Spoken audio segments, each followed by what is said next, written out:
kids, how are you all? Hope you all are fine at your home. I am your Urdu teacher and it's your Urdu copy. Now open your Urdu copy.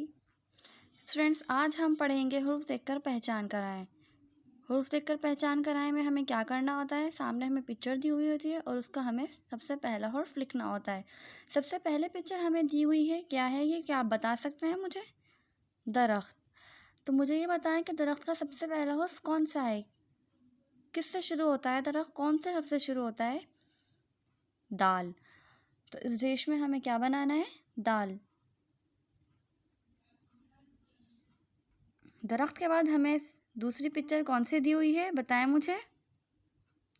सेब। आप सब सेब खाते होंगे। सेब किससे शुरू होता है? कौन सा हर्फ होता है? सीन से। आप सबको सीन बनाना आता है? तो यहाँ हम बनाएंगे सीन।